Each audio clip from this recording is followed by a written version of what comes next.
A ver bien que hay unos cuadraditos acá, ¿sí? Estos cuadraditos cada uno tienen 2.500 hectáreas. Lo que llegan a ver acá es la frontera del SINA y lo que está de este lado es la adjudicación de estos cuadraditos que después se sorteaba y fueron ocupando. Y el resultado final, o no tan final, es el siguiente, ¿sí? Que tampoco no se vale porque es lejos, están un poco lejos, pero aquí tienen el mismo esquema y tienen los cuadraditos, todo, fíjense, toda la pampa, ¿sí? Esto es Buenos Aires, acá se fija el límite, ¿sí? O sea, aún si ustedes miran un mapa de la pampa verán que está como cuadriculado, por razones obvias, porque fue, digamos, después diseñada, entonces se respetó esto y si suman los departamentos es la multiplicación de 25.000, de 2.500, 10 son 25.000, 25.000, 250.000 es un departamento, etc. ¿Sí? Bien. Siguiente. Cuerpos de... Acá me deja, sí. Bien. Una de las cuestiones centrales que me marcaba Mariano es la apropiación vinculada a la tierra o al territorio, ¿no? Al territorio, digamos. Y la otra cuestión central también va a ser la apropiación de los cuerpos que van llegando a la ciudad de Buenos Aires. Nosotros con Mariano, uno de los... Bueno, en este caso, vemos lo que son dos artículos del Diario de la Acción Nacional. No pusimos la cita, mal, pero son del Diario Nacional, en el cual se menciona la llegada de remesas de indígenas, o remesas de indios, que eran repartidos por la Sociedad de Beneficencia. Esto es bastante sistemático, constante, no solamente, digamos, van a ser repartidos, también en muchos casos van a aparecer solicitadas. Hay un libro muy interesante de Copelo, que son las gestiones del arzobispo Aneiros.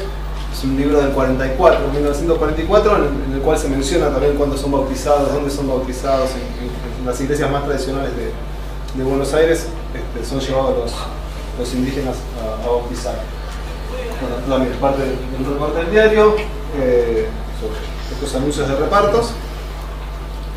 Y lo que vamos a ir viendo también es cómo, en ciertos casos, hay un artículo, un libro de Norma Sosa, en el cual hace mención de ella que molestaban a la vista ver pasar ciertos indios harapientos, no se menciona un artículo del diario. Y van a empezar a circular y a tomar como política necesaria en ese momento llevarnos a la isla Martín García como un espacio de concentración. Nosotros lo llamamos como campo de concentración, con el equipo en general, con Mariano en particular, porque es con quien más trabajamos el archivo de la Armada, básicamente porque observamos un sistema concentracional, ¿no? No es casualidad el término, no es provocación el término. Obviamente hay un compromiso político, pero sobre todo hay un análisis de lo que es un campo de concentración. Un campo de concentración no necesariamente es un campo de exterminio, hago esta breve aclaración, pero sí claramente es un campo donde excepcionalmente se normaliza una condición de un ser humano que es despojado de esa calidad en tanto ser humano y que sistemáticamente es llevado, civilizado para el concepto de época dentro de la isla Martín García. No es el único campo de concentración que fuimos investigando. Pilar Pérez, que también es compañera, ha trabajado sobre el campo en Balcheta, distinto en ciertos sentidos. Marcelo Musante, también otro miembro de la red, ha trabajado en las reducciones en Chaco, en lo que es el Gran Chaco. Y bueno, el punto es este, ¿no? A ver que hay distintas prácticas, pero que son sistemáticas y que tienen un dinamismo interno, ¿no? Bueno, la isla Martín García, quienes la conocen, acá el dato que siempre da Mariano es que es interesante que es pensarla que la isla Martín García está dentro del territorio argentino y sin embargo es un exclave, está por fuera, está más cerca de el Uruguay. De hecho, cuando se fugan algunos indígenas en su cautiverio, la corriente los va a terminar llevando para la zona de Carmelo. Entonces, constantemente vamos a ir viendo en archivos, ahora vamos a ir a ellos, cómo son llevados a la isla distintos indígenas, sobre todo en la frontera que Mariano recién les estaba mencionando, ¿no? La zona bonaerense. En un principio, entre el 71 y 79 con mayor fuerza, en el 78 y 79, y luego también hasta el 86 hay indígenas que son llevados. Acá voy a pedir que me crean, es una carta que encontramos también con Mariano en el archivo de la Armada. Me crean, digo, pues la voy a leer. Básicamente lo que menciona es una carta escrita por Jacinto II Puelpán, que está preso en la isla Martín García, que es una persona muy mayor, y que le escribe a su esposa. La carta es alucinante en el sentido de los datos que contiene, la dinámica. Y lo triste siempre, y esto tiene que ver un poco con la sensibilidad de cada uno, es que no llegó a sus destinos. No llegó nunca a su esposa, estaba en el archivo de la Armada, podría estar en otro lugar, ¿no? Dice, Martín García, bueno, el 6 de marzo de 1879, la señora Juana, esposa de Jacinto II Coelbán. Mi querida esposa, la carta me encontró gozando de salud, hemos llegado a la isla de Martín García hace unos 3 meses, estaré aquí no sé hasta cuándo. Pero no me pondrán en el cuerpo de línea, soy demasiado anciano. O sea, ya sabemos que hay un cuerpo de línea en el cual son puestos muchos, después van a aparecer más documentos, muchos indígenas que son recluidos en la isla. El señor arzobispo ha enviado 2 padres misioneros para consolarlos y cristianarlos. Ya nos han enseñado algo de la doctrina cristiana, ya sabemos algo y tenemos todos la intención de cristianarnos para la fiesta de Pascua de Resurrección. Es uno de estos misioneros que me ha dado tu carta y que escribe esta. Y que la pondrá en el correo con la dirección que me indicas, que me señalas. Me voy a darte noticias de nuestros hijos. 4 de nuestros hijos están en Buenos Aires, pero no sé cómo están, ni tampoco pude verlos cuando pasé por Buenos Aires. Otros 2 hijos están en Guaminí, en el Caroe. No sé cuándo nos sacarán de aquí. Oremos a Dios a fin de que se compadezca de nosotros. Tu marido, Jacinto II Coelbán. Hay muchos datos contextuales, la idea de fragmentación de familias, hijos por un lado, la esposa por otro, los hijos separados entre sí, no se pueden ver, la idea de ponerlos en el cuerpo de línea, la posibilidad de ir al batallón de artillería de plaza, la iglesia presente bautizando y evangelizando, también la posibilidad de ir a la armada. El batallón de artillería de plaza es un batallón que funciona dentro de la isla. A la armada es una forma en la cual son distribuidos y sacados hacia los lugares aquellos indígenas que sí son aptos son vistos como aptos para la guerra. Hay una escuela donde son civilizados, en muchos casos, que en la actualidad se llama Cacique Pincel. Es la única referencia en la isla que hay de presencia indígena, es la escuela que se llama Cacique Pincel. El Lazareto, que ahora vamos a verlo, que es un espacio donde también van a llegar inmigrantes en la isla, es un pequeño microcosmos ese espacio, y la cárcel. La diferencia entre la cárcel y el campo de concentración es que la isla de Martín García se utilizó históricamente como cárcel. El punto central está en que no son las personas, los indígenas que son enviados a la isla Martín García no son delincuentes en tanto no se les imputa ningún cargo. Por eso es campo de concentración y no cárcel o... No hay cargo alguno, es la condición de indígena la que te hace ingresar a ese sistema, ¿no? Estos son los destinos posibles dentro de la isla. El depósito, así denominado en los documentos, donde algunos son vistos como inútiles y sobre todo van las chinas y las criaturas, las mujeres y los niños, ¿no? Muchas de las chinas y criaturas van a ser entregadas al servicio doméstico fuera de la isla, los inútiles al lazareto para curarse, o pueden también curarse y volverse disponibles. Los presos disponibles, o por hecho los concentrados disponibles, pueden ser mano de obra dentro de la isla, o ir a la marina o al ejército. Hay también pedidos para que vayan a estancias. Rudecindo Roca pide indígenas constantemente para sus estancias en Mercedes, ¿no? Acá hay un documento en el cual figura, por ejemplo, el cacique Pincel. Eso es algo que Mariano estudió con mayor detenimiento por su cercanía en la zona de Trenquelauquen, pero el documento menciona todas las enfermedades que los indígenas van sufriendo y son llevados al lazareto, en este caso, ¿no? Y la clasificación en tanto enfermedad, anquilosis, ceguera, mucho ceguera, reumatismo, en el caso de Pincel menciona un tumor. Perdón, y que son catalogados como inútiles o débiles. O sea, sí. La categoría que utilizamos no es que la inventamos nosotros, sino que está en los propios documentos. Sí, esto tiene que ver con la utilidad de los cuerpos, ¿no? Lo que se busca es cuerpos útiles. De hecho hay un documento, no sé si lo pusimos en esta oportunidad. Sí, separar 150 indios de la isla, bueno. En este creo que no lo pusimos. Esta vuelta en la cual se le pide al capitán Guerrico, que va a la isla a buscar indígenas, que él los seleccione.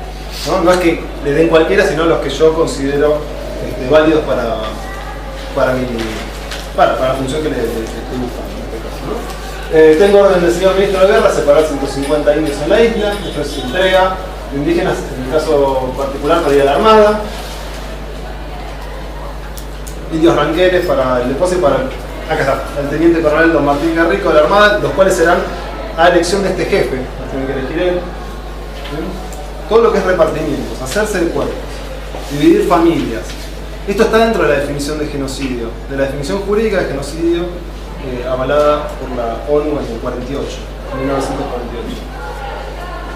Una cuestión también central, ¿no? Imponerles un nombre. Que siendo indios que algunos ni nombre tienen, se acepta este medio que indica darles uno, haciéndoles comprender deben tenerlo presente. No a todos se les impone nombres, en algunos casos hay algunos capitanejos o loncos importantes, caciques importantes, a los cuales no se le cambia el nombre, pero eso también hace a la lógica propia del ejército de decir, bueno, acá está Pincel, acá está Marcelino Catriel, Juan José Catriel, ¿no? Entonces, no a todos se les impone, pero a la mayor parte sí. También se les va a hacer cambio de nombres con los bautismos, ¿no? Creación de piquetes de indios, estos son indios que van a ser soldados, a los cuales se les va a dar uniformes. Es interesante ver siempre la presencia de algún capitanejo dentro de estos grupos. También debe tener, no lo estudiamos en profundidad, pero seguramente tiene que ver con la lógica y con la necesidad de que comprendan lo que se les está indicando, y la presencia de los capitanejos, en tanto autoridad o liderazgo, les permitirá cierto manejo. Y la idea del campo como isla, ¿no? Todo el tiempo se nos menciona que están algunos acá, otros allá. En este caso están el cocinero, el aguatero, duermen en la cocina algunos, otros salen sin custodia. Hay una queja constante, recordame esto, de los militares que no tienen personal suficiente para controlar. Entonces muchas veces hay un mismo indígena que es soldado, está con los botes, cuidando los botes, y se escapan con él, ¿no? Se escapan unos cuantos. Y esto también es importante, ¿no? No victimizar, no darle pasividad a aquellos que son víctimas de estas situaciones, ¿no? Darles agencia en tanto capacidad de hacer, y esa capacidad de hacer es escaparse, es rebelarse. Hay un momento en el cual hay un motín importante porque se les quiere cortar el pelo. Digamos, hay una serie de prácticas que, bueno, por lo menos marca una situación de sometimiento, pero que nunca es total. Pedidos particulares. Este es un pedido particular de que se le entreguen mujeres y niños a Gregorio Torres. Así hay unos cuantos. Básicamente van al servicio doméstico en las casas. Finalmente, el conflicto de Pulmarí modifica mucho la organización interna de la Confederación Mapuche Neuquina en ese momento. Esto lo menciona Elías Maripán, que era Elisol Longo, digamos, una de las figuras líderes de la Confederación Mapuche Neuquina. Dice, ¿no? La recuperación de Pulmarí también marcó un parteaguas dentro de su historia. Generó en muchos sentidos una separación muy fuerte entre lo que era la Confederación Mapuche Neuquina, del gobierno neuquino y de la iglesia neuquina, que hasta ese momento había ciertas relaciones, digamos, clientelares, podríamos decir, y esto va a modificarse mucho con el conflicto de Pulmarí. Pero no solo eso, también modifica mucho la percepción dentro de lo que es hoy Aluminé, ¿no? A partir de este conflicto. Divide mucho a la sociedad de Aluminé. El lonco Antonio Salazar, que fue uno de los líderes que llevó adelante la recuperación, siempre menciona la idea de que la tierra no está sola, ¿no? Me parece muy hermosa la frase con la... Esta fue una entrevista, perdón, en un discurso que hizo en un cementerio, él menciona, ¿no?, que la gente está viva, que sigue viva en el territorio, que están compartiendo con nosotros también. Antes había autoridad, no había cierre de alambrados, había piliancuse, que son mujeres sabias, que conversaban y hacían reuniones grandes. Hoy en día todos están desparramados. ¿Por qué? Porque no tuvieron espacio para vivir. La idea del territorio sigue siendo hoy uno de los temas centrales, y en ese sentido la memoria y las contadas de Antonio Salazar sean sumamente importantes para entender este proceso de cómo percibían el territorio de los mapuches. Finalmente, acá ya es un atrevimiento más mío, lo que intenté hacer era como un mapa dentro de mapas, o con un mapa rizomático, para decirlo así, porque yo sería medio... Me gustaba de Deleuze, me sigue gustando Deleuze, un autor. Entonces lo que quería hacer era lugares y espacios donde había como cierta condensación y fijación, y como también había capas y movimientos constantes, ¿no? Entonces las leyes como lugares de fijación, ¿no? Los corrimientos de los mapuches. La aparición de Villa Pehueña, no la mencioné acá, como un municipio nuevo, con una llegada de capitales de Neuquén sobre todo, y de familias terratenientes en Neuquén. La irrupción de los militares, la estancia de la familia May, todos estos como espacios duros, molares, diría Deleuze, o sea, espacios fijos. Y después líneas, como pueden ser como vinculadas con las memorias o intentos de recuperación territorial. Todo eso en un solo espacio, ¿no? La idea de Aluminé, que ahora está cumpliendo 100 años, que se considera en muchos casos como el pueblo pionero, y esos 100 años digamos, los cumple y a veces los resignifica a partir de la llegada de colonos o de pioneros, sino a partir del poblamiento mapuche anterior, la aparición de nuevos agenciamientos indígenas, un poco jugar con esta idea de que el territorio se está moviendo constantemente y que no está fijo, y que cuando un mapa parece muy vacío de contenido es porque algo oculta. Ese ocultamiento puede ser por desconocimiento o ignorancia, pero también hay un ocultamiento político que muchas veces en algunos documentos aparecen, o en algunos mapas te aparece el nombre de alguien. Cuando aparece el nombre de alguien en un mapa hay una fisura, y esas fisuras son las que un poco con el equipo seguimos para pensar estas prácticas de corrimiento, de genocidio, de despojo, que van mucho más allá de la conquista del desierto o del avance militar de fines del siglo XIX y que se pueden rastrear hasta la actualidad.